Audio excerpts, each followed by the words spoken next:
네, 안녕하세요. 주도현입니다. 오늘 9월 25일 월요일이고요. 오늘도 리플 같이 한번 살펴보도록 하겠습니다. 자, 우선 차트를 보시면 오늘 정말 중요한 라인에서 움직이고 있습니다. 장 시작하면서 어제에 이어서 하방 압력을 받고 있었지만 다행히 조금 끌어올려준 모습을 확인할 수가 있는데요. 현재 위치하고 있는 요 라인, 오늘 저가 고가에서도 알 수 있듯이 670원에서 680원 사이의 라인이 달러로 봤을 때 0.5불 라인, 이게 라운드 피겨이기도 하고 이전에 약식재마 판결문이 나오기 전에 형성하고 있던 박스권에서 저항으로 작용했던 라인이기 때문에 여기가 이제는 주요 지지 라인이 돼줘야 하는 상황입니다. 그래서 여길 지켜주는 게 상당히 긍정적인 흐름이라고 볼 수 있겠는데 이게 또 내려오고 있던 초록색 단기 이평선 라인과도 맞물리는 라인이기 때문에 여기서 지금 매수 세력과 매도 세력, 이 황소와 곰의 싸움이 이어지고 있는 거죠. 자, 그런데 저 개인적으로는 이게 이번 주에 단기적으로는 밑으로 빠질 수 있다, 무너질 수도 있다라고 보고 있습니다. 거기에는 리플의 개별적인 악재가 있어서 그런 게 아니라 현재 미국 상황 자체가 정치적 리스크가 경제 이슈에도 영향을 주면서 셧다운 위기에 처해 있기 때문인데요. 자, 그래서 오늘은 당연히 리플 개별적인 이슈도 다뤄드릴 거지만 먼저 이 거시적인 관점에서 현재 미국의 상황을 간단하게 브리핑해 드리겠습니다. 그 이후에 그래도 이 위기를 잘 넘길 수 있다라면 리플에게는 개별적인 기대되고 있는 호재 소식도 남아있기 때문에 그리고 가장 중요한 이 중간항소 이슈도 아직 살아있기 때문에 이 부분까지 이어서 살펴보도록 하겠습니다. 자, 본격적으로 여러분들 오늘 영상 시청하시기 전에 밑에 있는 구독과 좋아요 버튼 한 번씩만 눌러주시고 또 영상 밑에 더보기란 보시면 들어오셔서 함께 정보 받아보시고 투자하실 수 있는 카톡방 링크도 제가 남겨놨으니까 이 부분도 확인해 주시면 감사드리겠고요. 자, 먼저 말씀드렸던 이 거시적인 이슈부터 함께 살펴보도록 하겠습니다. 자, 이 셧다운이라는 건 국가 예산이 제때 확정되지 않아서 정부의 업무가 마비되는 현상을 말합니다. 자, 미국 같은 경우에는 회계 연도가 해마다 10월 1일 날 시작돼서 그 다음 연도 9월 30일 날 마감이 됩니다. 그래서 다가오는 2023년도 10월 1일부터 시작되는 새로운 회계 연도에 정상적으로 정부가 활동을 하고 예산이 돌아가려면 적어도 이 전까지는 미국의 상하원에서 예산안이 통과가 되고 대통령의 승인 절차까지 모두 마무리가 돼야 됩니다. 그런데 지금 이 예산안이 아직도 하원에 계류되어 있는 거고요. 이 공화당 내부에서 의견 충돌이 일어나면서 이 셧다운 시한을 눈앞에 두고도 제대로 심의조차 하지 못하고 있는 상황입니다. 그래서 지금 사람들은 이 셧다운을 기정사실로 보고 있고 과연 이 셧다운이 얼마나 지속될지에 더 관심이 커지고 있는 거죠. 이전 트럼프 전 대통령이 재임 중일 때 두 번의 이 셧다운을 경험한 바가 있는데 그 두 번째 셧다운이 무려 35일 동안 지속되면서 미국 역사상 최장 셧다운을 기록했었습니다. 당시에 미국과 멕시코 국경에 장벽을 세우겠다라는 예산안이 여기에 들어가면서 민주당의 반대와 충돌을 했었던 건데 어쨌든 지금 이렇게 좋지 않은 상황에서 미국은 자동차 업계 파업도 확산이 되고 있습니다. 이 전미 자동차 노조가 이제는 부품 공급센터들로까지 파업 범위를 확대했는데요. 이 자동차 업계의 파업이 당장 고용시장에 영향을 미칠 수 있는 변수뿐만 아니라 자동차 가격이 인상되면 인플레이션을 다시 한번 촉발할 수 있는 요인이 되겠죠. 안 그래도 저번 주에 미 연준에서 FOMC 회의 때 이번에는 기준금리를 동결했지만 이 다음번에는 인상할 수 있는 연내 추가 인상을 시사하는 것처럼 뉘앙스를 풍기면서 투자 심리가 위축되어 있는 상황인데 다른 외부적인 요인들까지 이렇게 좋지 않은 상황이 연출되면서 시장이 힘을 쓸 수 없는 상황이 되고 있는 겁니다. 그러면서 국채 금리도 급등을 했고 최근에 유가까지 계속해서 상승세를 이어나가면서 금융시장도 얼어붙어 있는 상황이 연출되고 있는데 자, 이렇게 거시적인 이슈로 인해서 코인시장 전체가 영향을 받을 수 있겠고 그래서 리플도 지금까지는 유지해주고 있던 0.5불 라인, 이 주요 지지 라인이 밑으로 뚫릴 수 있다라고 말씀을 드렸던 겁니다. 하지만 그래도 기대해 볼 수 있는 이슈가 리플에게는 남아있는데요. 자, 이 기사를 보시면 전에도 제가 영상에서 말씀드렸듯이 9월 29일 날 리플은 뉴욕에서 커뮤니티 파티를 개최를 합니다.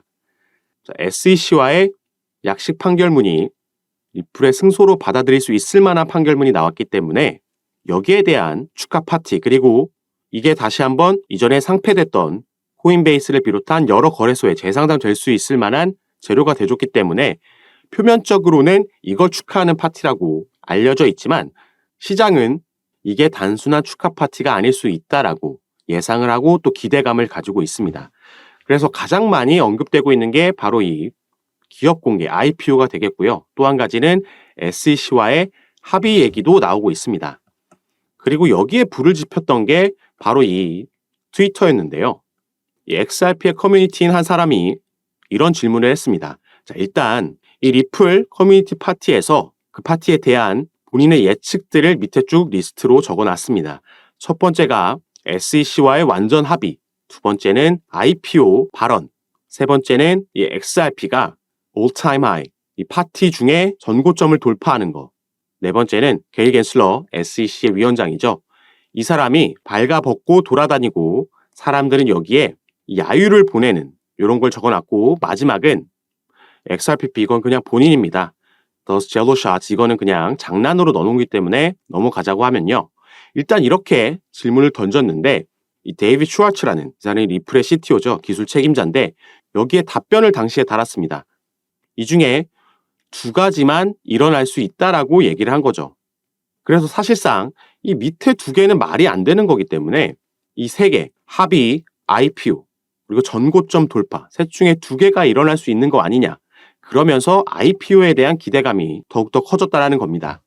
이 기업 공개를 하게 되면 미국 월가에 대규모 투자 기업들의 자금이 들어오는 거기 때문에 그 어떤 재료보다 XRP 시세에는 크게 긍정적으로 작용을 할 겁니다.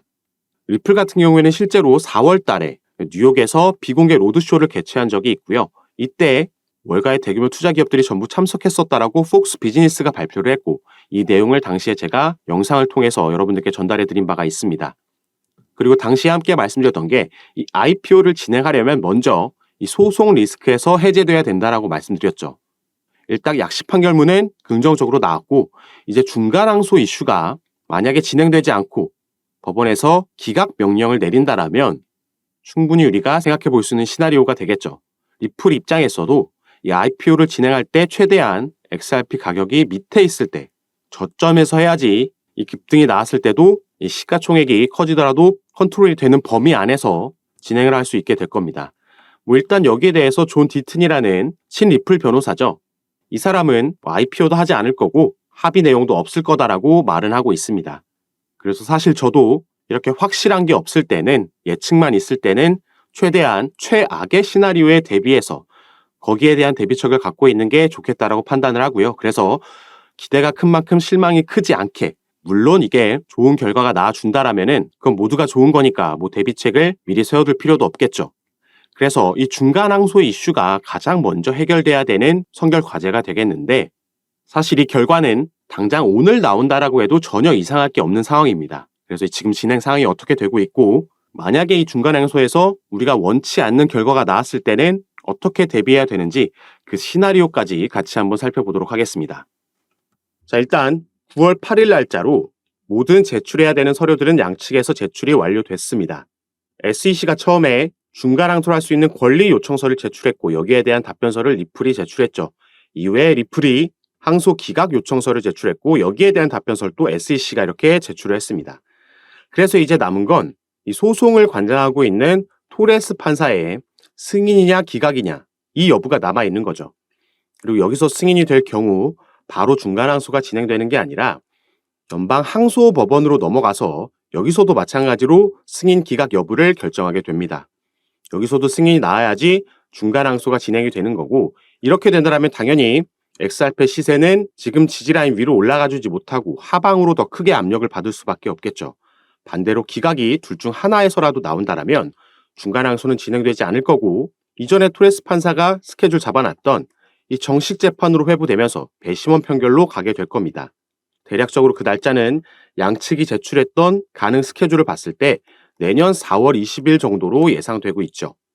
이렇게만 되면 이런 결정이 나오면 리플은 우리가 걱정할 것 없이 다시 한번 상승 모멘텀을 가지고 약식재판 판결문이 나왔을 때 1달러 돌파를 위해서 올라갈 겁니다. 그래서 우리가 대비해야 되는 건 이 중간 항소가 만약에 승인이 돼서 진행된다라고 했을 때 추가 하락이 나올 수 있는데 여기에 대한 대비가 중요할 수밖에 없겠습니다. 그래서 이 몇몇 전문가들의 의견을 좀 같이 살펴보려고 합니다. 이 기사는 나오고 나서 아직 한글로는 번역된 기사가 없기 때문에 제가 이렇게 원문 기사를 가지고 왔고요. 이 트위터를 통해서 질문이 오갔던 내용을 기사화한 겁니다. 보시면 이 질문을 한 사람은 XRP 커뮤니티의 한 사람이고, 여기에 대답을 한 마르크 파겔이라는 인물은 전 SEC의 샌프란시스코 지부 이사까지 역임했던 인물입니다. 그리고 변호사로도 일했던 인물이죠. 그렇기 때문에 법률적인 부분에도 전문 지식이 당연히 있을 거고, SEC 내부적인 내용도 프로세스를 이해하고 있는 인물이다, 이렇게 보시면 되겠죠. 그래서 이 XRP 커뮤니티의 한 명이 이런 질문을 했습니다. 모두가 궁금해하고 있는 SEC의 중간 항소, 인터로큐터리 어필, 이게 과연 승인될 것이라고 보느냐, 이런 질문을 했고요. 여기에 대한 답변을 마르크 파겔이 했습니다. 자, 여기 보시면 이 중간 항소가 진행되기 위해서 갖춰야 되는 그 세부적인 요소들은 맞추기가 힘들다라고 얘기를 했습니다. 그렇기 때문에 개인적으로 The odds are against granting the request. 이 확률, 이 요청이 받아들여질 확률은 낮다라고 얘기를 한 거죠. 저도 전 영상에서 이런 기사들, 여러 전문가들의 예상을 공유해드리면서 말씀드렸던 게, 사실 토레스 판사 외에는 지금 어떻게 나올지 아무도 모르는 상황이지만 저 개인적으로는 기각될 확률이 더 높다라고 말씀을 드렸죠. 그 이유로 첫 번째로는 이 처음에 SEC에서 제출했던 중간항소 요청, 그 내용을 보면 비논리적이었고 토레스 판사 판결문에 대한 법리적인 지적도 하지 못했습니다. 불만을 늘어놓고 있는 내용처럼 보였다라는 거죠. 그리고 두 번째로는 이 마르크 파겔이라는 인물이 말한 것처럼 애초에 이 중간항소라는 것 자체가 승인될 확률이 통상적으로 낮다라는 겁니다. 여기도 나와 있듯이 이 필요 조건들을 맞추기가 힘들다라는 거죠. 모든 서류와 문서를 검토하고 나서 이 판사가 꽤 오랜 시간 여기에 투자하고 나서 약식 판결문을 내렸는데, 이 판결문에 대해서 한 달도 지나지 않아서 SEC 측에서 이걸 뒤집겠다라는 중간항소 요청을 한 겁니다. 그렇기 때문에 받아들여질 확률이 그렇게 높지 않을 거다라고 반복해서 말씀을 드렸던 거죠. 그리고 만약에 이 중간항소가 받아진다라고 하더라도 이 중간항소심은 이 약식재판과는 다르게 법률심으로 적용이 될 겁니다. 이 약식재판은 사실심이었다라고 말씀을 드렸는데, 이 두 개의 차이점은, 사실심 같은 경우에는 이 사실관계, 이 여부를 판단하기 위해서 여러 자료들을 수집하고 양측에서 내는 자료들도 있고 이런 걸 전부 받고 나서 판결을 내는 거고요. 법률시 같은 경우에는 이 사실심에서, 이 1심에서 받았던 자료들 외에 추가 증거 자료를 채택하지 않고 여기서 판단한 이 법리적인 판단, 법률이 잘 적용됐는지 아닌지만 판단을 하게 됩니다. 그렇기 때문에 사실 중간항소가 진행된다라고 해도 그 판결이 뒤집히기는 어렵다라고 말씀을 드리는 거죠. 자, 그래서 이 SEC 출신 인물이 내놓은 전망 하나 살펴봤고, 자, 이제 친 리플 변호사라고 알려져 있는 제레미 호건 변호사가 최근에 본인의 트위터를 통해서 꽤 날카롭게 지적한 부분 하나 있어서 제가 가지고 왔습니다. 이 코인 시장에 FTX가 보유하고 있는 가상자산을 매각하라는 법원의 명령이 있으면서 이게 하방 압력이 내려왔었죠. 다행히 시장의 예상보다 조금 완화된 조치가 취해지면서 장외 거래로 매각이 진행될 거고 주당 1억 달러만 매각하라는 한도가 정해지면서 어느 정도 시장이 반등을 만들어내고 복구를 한 건데, 자, 이런 명령을 내렸을 때 법원의 판사가 당연히 명령을 내린 거죠. 그래서 연방 법원의 판사가 이 FTX의 디지털 자산들을 매각하는 걸 허락을 한 겁니다. 그리고 이 자산 안에는 솔라나가 꽤 많은 비중을 차지하고 있었고 그 중에는 XRP, 리플의 코인도 포함이 되어 있었죠. 이걸 그리고 어디에다 매각하라고 했습니까? 다시 이 시장에, 2차 시장에 매각하라고 한 겁니다. 그리고 여기서 이 제레미 호건이라는 변호사가 날카롭게 파고든 건 여기에 비율을 밑에 적어놨습니다. 이 DEA라는 건 미국의 마약 단속국입니다. 만약에 이 마약 단속국에서 이 마약을 판매한 범죄자들 검거하면서 이들이 가지고 있던 마약까지 취득했다라고 예를 들은 건데요. 그러면 이 취득한 마약을 이 마약 단속국에서는 다시 이 시장에 팔라고 하나요? 이게 만약에 불법이라면 당연히 이걸 다시 팔라는 명령을 안 내리겠죠. 바로 그 부분을 지적한 겁니다. XRP가 판매돼서는 안 되는 증권이라면 이걸 다시 2차 시장에 판매하라는 명령을 내릴 수 없다라는 거죠. 그래서 사실 시장의 여러 전문가들이 이 중간항소 승인이냐 기각이냐 여기에 대한 결정에 대해서 많은 본인들의 예상을 내놓고 있는데, 아무리 기각 쪽에 확률이 높다라고 한다고 해도 우리는 최악의 상황에 반드시 또 대비를 해야겠습니다. 그래서 제가 이 차트 하나를 가지고 왔는데, 자, 보고 계신 차트는 리플의 3개월봉 차트입니다. 현재 위치가 여기에 있고 2018년부터 이 삼각 수렴을 만들고 있었고 거의 끝자락에 와 있다는 거 확인할 수가 있습니다. 이전에도 리플은 이 삼각 수렴 이후에 상단 저항을 뚫는 움직임이 나오면서 급등을 만들어냈었죠. 그리고 이러한 패턴은 사실 리플에서만 반복되는 게 아니라 가장 기본적인 패턴 중에 하나입니다. 삼각 수렴 이후에 상단 저항 뚫고 급등이 나오는 패턴. 그리고 이전에 급등까지 포함하면 불페넌트라는 깃발 모양의 패턴이라고도 볼 수 있죠. 불페넌트는 이 상승을 의미하는 불, 황소 세력, 그리고 깃발이라는 거고요. 짧게 잘라서 봤을 때는 이 저점을 높여가는 쌍바닥 패턴, 그 이후에 W로 상승하는 패턴이라고도 볼 수 있겠습니다. 우리가 어디서부터 어디를 잘라서 보느냐에 따라서 여러 패턴을 적용해 볼 수 있지만 이 패턴들이 가지고 있는 공통점은 이 상단 저항을 뚫었을 때 확실한 상승력이 나온다라는 거죠. 그리고 제가 중간 항소가 승인됐을 때를 대비해서 이 차트를 보여드린다고 말씀드렸는데, 자, 현재 위치해 있는 캔들 보시면 이 밑에 삼각 수렴의 지지라인까지 사이에 공간이 있다, 하방으로 열려 있다는 걸 알 수가 있습니다.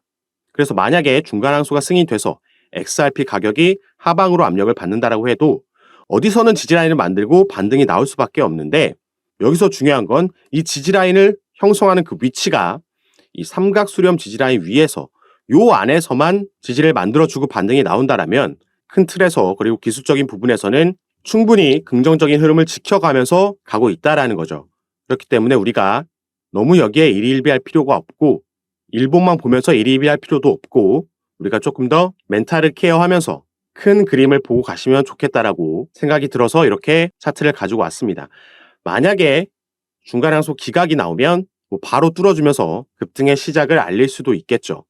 그래서 리플은 일단 이런 개별적인 강력한 이슈가 9월달 안에 충분히 나와줄 수 있다는 점 인지하시면서 매매 진행하시면 좋을 것 같고요. 추가로 리플 같은 경우에는 알트코인들 중에서 8월달 거래량이 압도적인 1위를 기록할 만큼 그 대장 역할을 하는 코인들 중 하나입니다. 그렇기 때문에 개별적인 이슈 외에도 시장 전체에 영향을 주는 이슈에도 당연히 움직일 수밖에 없는 거고, 그래서 우리가 이런 거시적인 글로벌 이슈들에도 조금 주목을 하면서 지켜보시면 좋을 것 같고요.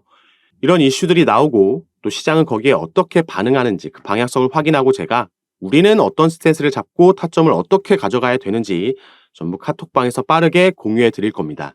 그래서 개인 투자자분들 혼자서 불안해하실 필요 없고 제가 이런 부분 잡아 드릴 거니까 여러분들이 위에 보이시는 제 전화번호 010-653-7908번입니다. 제 전화번호로 숫자 7이라고만 문자로 보내주시면요. 제가 이 문자를 확인하는 대로 순차적으로 연락드려서 카톡방 초대 도와드릴 거고요. 문자 전송이 힘드신 분들은 영상 밑에 더보기란 클릭하시면 간단하게 제가 운영하고 있는 카톡방 들어오실 수 있게 링크도 남겨드릴 거니까 이 부분 확인하시고 입장하시기 바라겠습니다. 그리고 당연히 이 카톡방에서는 금전 요구 일체 없이 전부 무료로 운영을 하고 있으니까요. 들어오셔서 제가 드리는 정보와 전략 받아보시고 직접 판단해 보시면 좋을 것 같습니다. 자, 그럼 오늘 영상도 끝까지 시청해 주셔서 너무 감사드리고 여러분들의 성공 투자 진심으로 기원하겠습니다. 감사합니다.